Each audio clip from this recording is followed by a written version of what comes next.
لفخامة رئيس بفخامة الجمهورية. سەرۆک کۆمار الكلمة الآن وتە ئێستا لراعي الملتقى سيادة رئيس مجلس النواب العراقي الدكتور سليم سەرۆکی الجبوري. ئەنجومەنی نوێنەران سەلیم جبوری بفەرمێت.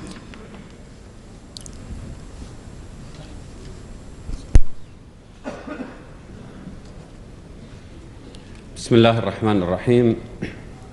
فخامة رئيس الجمهورية فخامة سەرۆک کۆمار رعاه الله، خۆی پارێزێ، أصحاب السيادة والسعادة، أصحاب المعالي، السيدات السادة الحضور، الإخوة والأخوات، النواب وأعضاء المحافظات، السادة الوزراء والضيوف الكرام، السلام عليكم ورحمة الله وبركاته.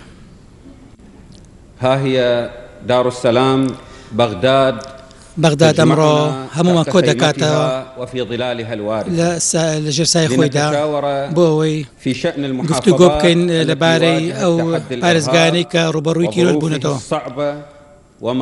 کە لە باردۆخێکی خراپدا دەژین. إن هذا الملتقى هو أحد الأنشطة التي قام بها مجلس النواب كأنجمني نوێنەرانی عێراق ڕێکی خستووە من صميم حاجاتكم کۆبوونەوەکانیشی لەژێرسای ئەنجومەنی نوێنەراندا سوپاسی ئەنجومەنی هەرێمەکان دەکەین لە پەرلەمانی عێراق التي استجابت بإيجابيتها المعهودة بدعوتنا في إقامة هذا الملتقى بعد أيام من إقامتها لملتقى محافظات الجنوب، وهو جهد مبارك في إيجاد ملتقى پارێزگاکانی باشووریش ئەمە هەوڵێکی باشە بۆ باشکردنی پەیوەندیەکانی نێوان پارێزگاکانی عێراق و بۆ ئەوەیە کە هەماهەنگی بکەن لە نێوان خۆیاندا بۆ ئەوەی دژ بە تەحەداکانی تیرۆر ببنەوە. خوشک و برایان، عێراق لە ئێستادا ڕوبەڕووی گەورەترین مەترسی دەبێتەوە لە مێژووی خۆیدا، دەبێت استراتیژیکی سیاسی گەورە بگرینە بەر لەپاڵ کاری سەربازیدا بۆ ڕوبەڕبوونەوەی تیرۆر. لەبەرەوەی زۆرێک دۆسیەی هەڵپەسێردراو هەیە کە ڕێگری دەکەن لەوەی کە ڕوبەڕووی تیرۆر بینەوە. والمضي بدعم الإصلاحات دەبێت سیاسیەکان کار بکەن و پاڵپشتی لێکتری بکەن بۆ ئەوەی ئاشتەوای بکەین هەروەها متمانە دروستکەن لە نێوان یەکتریدا بۆ خزمەتی هاوڵاتانی خۆمان و کەمکردنەوەی نەهامەتەکانن. ئێمە دەزانین کە کێشە هەیە کە ڕوبەڕووی دەوڵەت دەبنەوە لە عێراقدا. لەبەرەوە ئێمە وای دەبینین کە دوو بەرە هەیە، یەکێکیان هەوڵ دەدات بنیاتی دەوڵەت بنێت و پاڵپشتی لە پرۆسی سیاسی دەکات کە لە هەموو پێکاتەکانی عێراق پێک دێت. بەرەی دووەم هەوڵ دەدات دەوڵەتی عێراق بڕوخێنێت و استقلالی عێراق بکات بۆ کاری تایبەتی خۆی.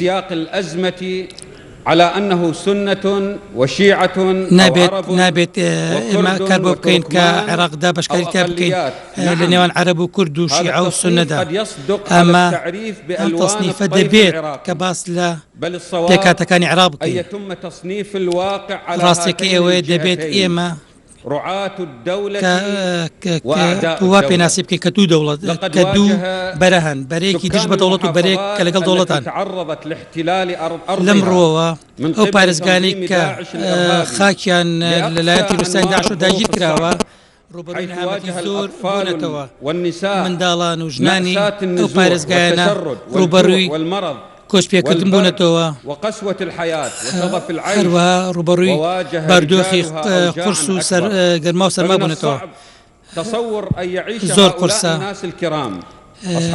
کە ئێمە ئەو لە بەرچاو نەگرین کاوان لە باردۆخێکدا دەژین. لەسەروەوانەوە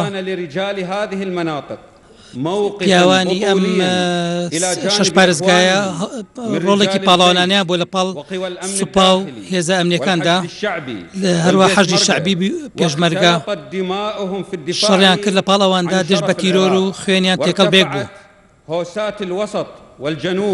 والشمال وأبناء الغربية دروشمەکانی ناوەڕاست و باکوور و لمواجهة الإرهاب باشوور تێکەڵ بێک بوون لە شەڕی دژ بە داعشدا لە ئەنجامدا توانرا تیرۆر لە زۆربەی ناوچەکانی سەلاحەدی دەربکرێت هەروەها لە دیالە هەروەها چەندین ناوچە توانرا پارێزگای لێ بکرێت لە ئەمبار هەروەها چەندین ناوچە ئازاد کران هەموو سەرکەوتانە ڕویان نادا ئەگەر عێراقیەکان یەکگرتوو نەبوونایە هەروەها ئەگەر بە شێوەیەکی پاڵەوانانە بەرامبەر بە تیرۆڕانەوەستنایە بەڕێزان ئەندامانی پەرلەمان و ئەندامانی ئەنجومەنی پارێزگاکان میوانە ئێستا بارودۆخێکی کاتی هەن کە نابێت ئێمە لە بەردەمانە دەسەوەستان بین دەبێت کاریان بۆ بکەین بە تایبەت مەسەلەی کۆچپێکراوان کە ڕۆژ بە ڕۆژ بارودۆخیان خراپتر دەبێت لە کاتێکدا ئێمەوە ڕوبەڕووی ساردی زستان دەبینەوە إلى عدم صلاحية مخيمات النزوح هەموو ئاماژەکانیش بۆ ئەوە دەرەخەن کە شوێنی کۆچپێکراوان باش نییە لەم زستانەدا لەبەرەوە دەبێ مەکار بۆ بکەین کە ئێمە پارێزگای لە ژیانی ئەو کۆچپێکراوانە بکەین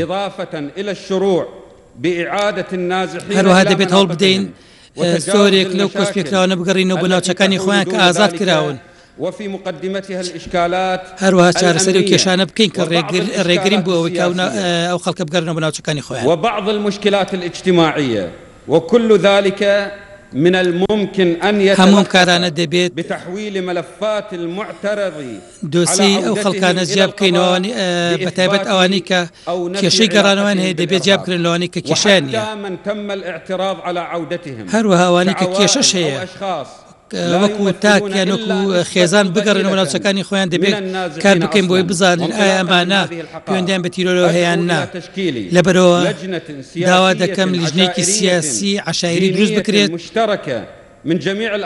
لە هەموو پێکهاتەکان و هەموو لایەنەکان بۆ ئەوەی بگەن بە ڕێکەوتنێکی هەشتیانە کە حکوومەت پاڵپشتی لێ بکات و نەتەوەیەکگرەکانیش پاڵپشتی لێ بکات بۆ چارەسەرکردنی ئەو کێشەی نێوان لایەنە سیاسیەکان کە بوونە هۆکاری کارە تیرۆریستیەکان میوانانی ئەزیز بەڕێزان کاتیەوە هاتووە کە بەغا کۆبوونەوەی دیالۆگی تێدا بکرێت بۆ ئەوەی چارەسەری کێشەکانی ناخۆ بکرێت ئێمە پێشتری جەختمان لەسەرەوە کرێتەوە ئەمڕۆ جەختی لەسەر دەکەینەوە لەم کۆبوونەوەیەدا کە لە کاتێکدا دێت ئێمە لە بارودۆخێکی ناهەموار داین نابێت هیچ لایەنێک مزایدە بکات یان داوا لە دەوڵەتی دەرەکی بکات دەستێوەدا لە کاروباری عێراق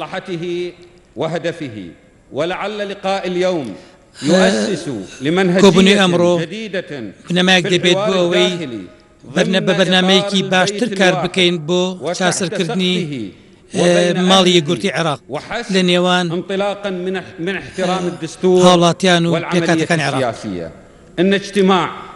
محافظات بغداد کۆبوونەوەکانی پارێزگاکانی بەغدا و سەلاحەدین و ئەمبار و دیالە و کەرکووک و نینەوە لەم بارودۆخەدا جەختکردنەوەی لەسەر سووربوونی ئێمە بۆەوەی نەخشەڕێگایەکی تازە دابنین بۆ چارەسەرکردنی کێشەکانی ئەم شەش پارێزگایە کە چارەسەرکردنی کێشەکانی و ناوچانە بگرێتە ئەستۆی خۆی هەروەها بۆ دوادەچوونی بڕیارەکانی ئەم کۆبوونەوانە کە بۆ یەکەم جار لە بەغدا دەبەسترێت کە بە شێوەیەکی ڕوون چارەسەر بۆ کێشەکانی پارێزگایانە دەدۆزێتەوە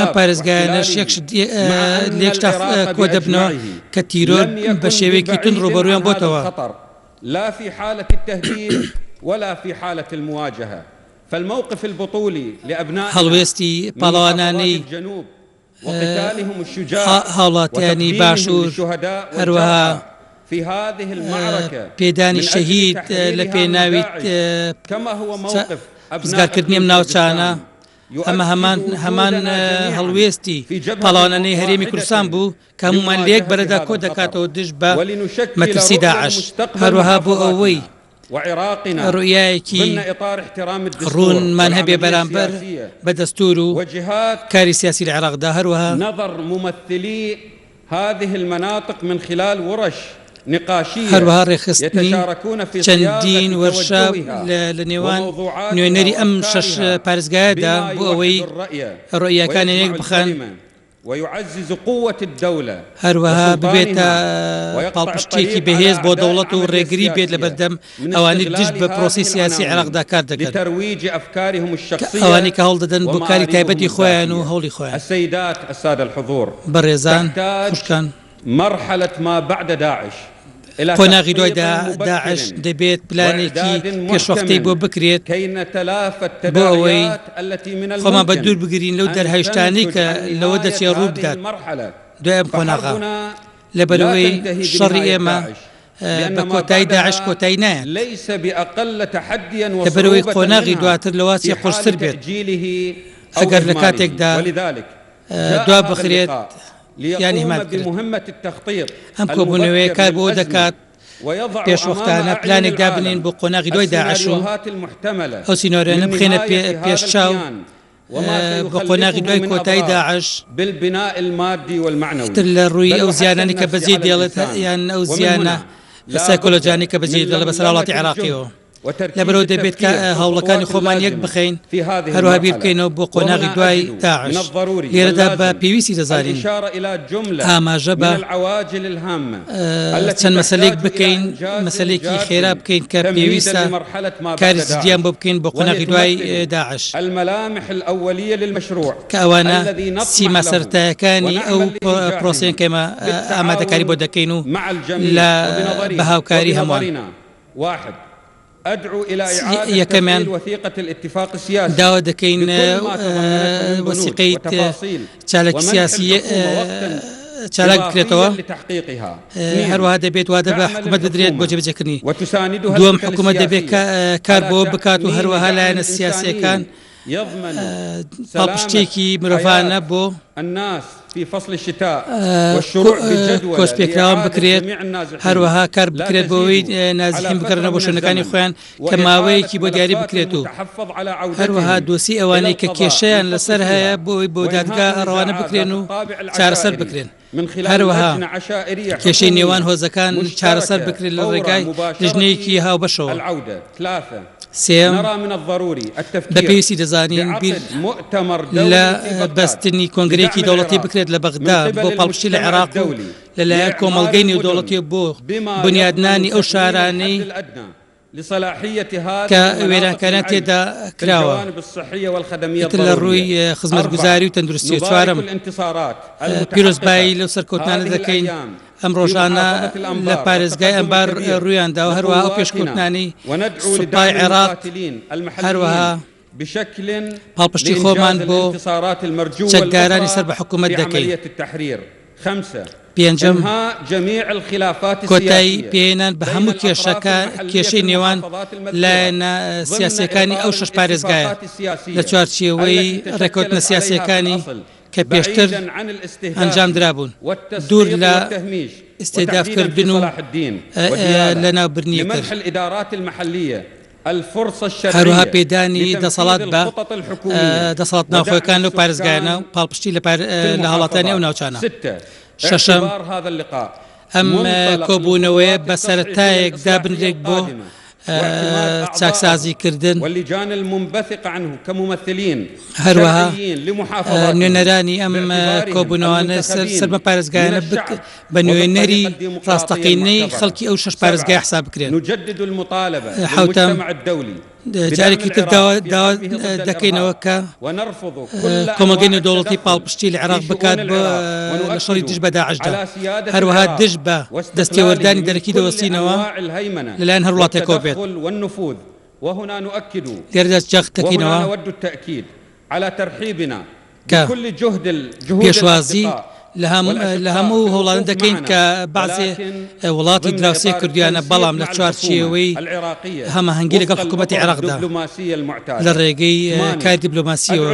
هەشتم داوا لە حکوومەت و پەرلەمان دەکەم و هەروەها کورتە سیاسیەکان، هەروەها مەرجەعەکان إلى دعم وتنفيذ مطالب کە أبناء پاڵپشتی المحافظات لە ونؤكد على هەوڵاتانی ئەو ضرورة أن شەش تبدأ پارێزگای بکەن. المصالحة الوطنية هەروەها من داوا دەکەین الداخل وفي الداخل ئاشتەوایی نیشتیمانی وأن تشمل جێبەجێ جميع بکرێتەوە العراقيين بە جۆرێک کە هەموو وأن يتم ناوچەکانی عێراق التعامل مع بگرێتەوە. الاعتراضات على البعض هەروەها وفق دەبێت حكم القضاء العادل ڕخنەی بعيداً عن هەندێک لایەن الأحكام السياسية والشخصية. بە هەند وەربگیرێت.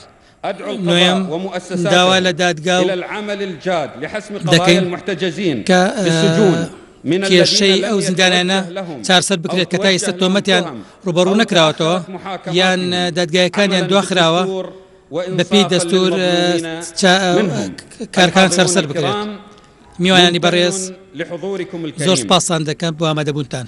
وأدعو إخوتي وأخواتي داواکارم من أعضاء لە خوشک و برایانم لە ئەندامانی ئەنجومەنی نوێنەران ئەندامانی ئەنجومەنی پارێزگاکان و وەزیرەکان کە دیالۆگەکانیان چڕتر بکەنەوە ئەمڕۆ دوام کۆبوونەوەیە بۆ ئەوەی ڕوئیایەکی یەک ڕوئیامان هەبێت بۆ چارەسەرکردنی کێشەکان و دژوەسان لەگەڵ مەترسیەکان بە جۆرێک حکوومەت عێراق بتوانێت ئامانجەکانی ئەم کۆبوونەوەیە بە هەندوەر بکاری بۆ بکات. هەروەها کار بۆ چارەسەرکردنی کێشەکان بکات. التي أسندها إليكم الدستور في اعتماد اللامركزية في إدارة محافظاتكم بەپێی دەستوری و دەتوانن لەو شەش پارێزگایە ئیداری لامەرکەزی پەیڕۆ بکەن. تقبل احترامي متمنيا لكم التوفيق. ڕێزی من قبول بفەرمونون زۆر سپاسان دەکەم. معلنا دعم مجلس النواب ئێمە ئەنجومەنی نوێنەران پاڵپشتی لە ئێوە دەکەین پاڵپشتی لە هەر کارێک دەکەین کە کار بۆ دەوڵەتی عێراقی بکات کار بۆ مەدەنیەت دەکات لە عێراقدا. والسلام عليكم سپاسان ورحمة دەکەم. الله وبركاته.